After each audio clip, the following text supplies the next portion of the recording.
Hi friends, welcome back to my YouTube channel. ಇವತ್ತಿನ special recipe ಏನು ಮಾಡ್ತಾ ಇರೋದು ಅಂತ ನೋಡೋಣ ಬನ್ನಿ. ಇವತ್ತಿನ ಸ್ಪೆಷಲ್ ರೆಸಿಪಿ ಬಂದ್ಬಿಟ್ಟು ನಿಪ್ಪಟ್ಟು ಮಸಾಲ ಮಾಡೋದು ಹೇಗೆ ಅಂತ ನೋಡೋಣ ಬನ್ನಿ. ಹಾಗೆ ಮಿಠಾನ ಹೇಗೆ ಮಾಡೋದು ಅಂತಲೂ ನಾನಿಲ್ಲಿ ತೋರಿಸ್ಕೊಡ್ತಾ ಇದ್ದೀನಿ.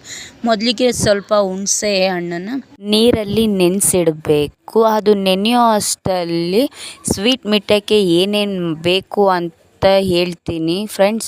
ಒಣ ಉತ್ತುತ್ತಿನ ಒಂದು 5ರಿಂದ 10 ತಗೊಳ್ಳಿ.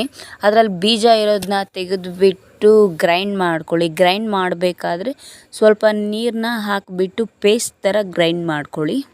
ಪೇಸ್ಟ್ ಥರ ಗ್ರೈಂಡ್ ಮಾಡ್ಕೊಂಬಿಟ್ಟು ಗ್ಯಾಸ್ ಮೇಲೆ ಒಂದು ಪ್ಯಾನ್ ಇಡಿ. ಪ್ಯಾನ್ಗೆ ಹುಣಸೆ ಹಣ್ಣಿನ ಹುಳಿನ ಹಾಕಿಬಿಟ್ಟು ಪೇಸ್ಟ್ ಮಾಡಿ ಇಟ್ಕೊಂಡಿರೋ ಒಣ ಉತ್ತುತ್ತಿ ಪೇಸ್ಟ್ ಕೂಡ ಈ ಪ್ಯಾನ್ ಒಳಗಡೆ ಹಾಕಿ, ನಿಮಗೆ ಸ್ವೀಟ್ ಎಷ್ಟು ಬೇಕೋ ಅಷ್ಟು ಬೆಲ್ಲನ ಹಾಕಿ ಪೂರ್ತಿ ಬೆಲ್ಲ ಎಲ್ಲ ಚೆನ್ನಾಗಿ ಕರಗಿದ ಮೇಲೆ ಒಂದು 5ರಿಂದ 10 ನಿಮಿಷ ಚೆನ್ನಾಗಿ ಕುದಿಸ್ಬೇಕು. ನಾನಿಲ್ಲಿ ಕುದಿಸ್ತಾ ಇದ್ದೀನಲ್ವ, ಆ ಥರ ಕುದಿಸಿ ಇಟ್ಕೊಂಡ್ರೆ ಎಷ್ಟು ದಿವಸ ಬೇಕಿದ್ರೂ ಯೂಸ್ ಮಾಡ್ಬೋದು. ಬೇಗ ಹಾಳಾಗಲ್ಲ. ತುಂಬ ಈಸಿಯಾಗಿ ಈ ಮಿಠಾನ ರೆಡಿ ಮಾಡ್ಕೋಬಹುದು.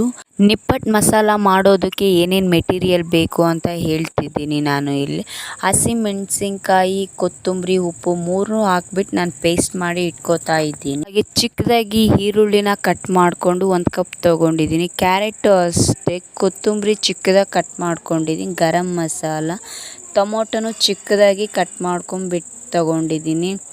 ಚಿಲ್ಲಿ ಪೌಡರ್ ನಿಮಗೆ ಖಾರಕ್ಕೆ ಎಷ್ಟು ಬೇಕೋ ಅಷ್ಟು ತಗೊಳ್ಳಿ. ನಾನು ಲಾಸ್ಟ್ ವಿಡಿಯೋದಲ್ಲಿ ನಿಪ್ಪಟ್ಟನ್ನ ಹೇಗೆ ಮಾಡೋದು ಅಂತ ವಿಡಿಯೋ ಮಾಡಿಬಿಟ್ಟು ಹಾಕಿದ್ದೀನಿ. ಅದೇ ಥರ ಈ ನಿಪ್ಪಟ್ಟು ಕೂಡ ಮಾಡಿರೋದು. ನಿಮಗೆ ನಿಪ್ಪಟ್ಟು ಮಾಡೋಕ್ಕಾಗಲಿಲ್ಲ ಅಂದರೆ ರೆಡಿ ತೊಗೊಂಬಂದು ಬೇಕಿದ್ದರೂ ಈ ನಿಪ್ಪಟ್ಟು ಮಸಾಲಾನ ಮಾಡ್ಕೋಬೋದು.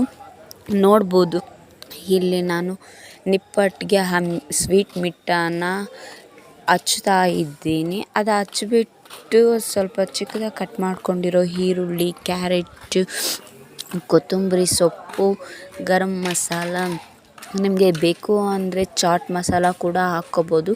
ಇಲ್ಲಿ ಹಸಿಮೆಣಸಿನ್ಕಾಯಿ ಮತ್ತು ಕೊತ್ತಂಬರಿ, ಉಪ್ಪು ಹಾಕ್ಬಿಟ್ಟು ಪೇಸ್ಟ್ ಮಾಡ್ಕೊಂಡಿದ್ನಲ್ಲ ಅದು ಕೂಡ ಹಾಕ್ಕೋತಾ ಇದ್ದೀನಿ. ಸ್ವಲ್ಪ ಸ್ಪೈಸಿಯಾಗಿ ಬರುತ್ತೆ ಅಂತ. ನಿಮಗೆ ಬೇಡ ಅಂದರೆ ಸ್ಕಿಪ್ ಮಾಡ್ಕೋಬೋದು. ಜೊತೆಗೆ ಮಿಕ್ಸ್ಚರು ಹಾಗೆ ಮಂಡಕ್ಕಿನ ಹಾಕ್ಕೊಂಡು ತಿಂತಾಯಿದ್ರೆ ಸೂಪರ್ ಟೇಸ್ಟಿಯಾಗಿರುತ್ತೆ. ಸ್ನ್ಯಾಕ್ಸ್ಗಂತೂ ತುಂಬ ಟೇಸ್ಟಿಯಾಗಿರುತ್ತೆ. ನೀವು ಒಂದ್ಸಲಿ ಮನೆಯಲ್ಲೇ ಟ್ರೈ ಮಾಡಿ ನೋಡಿ.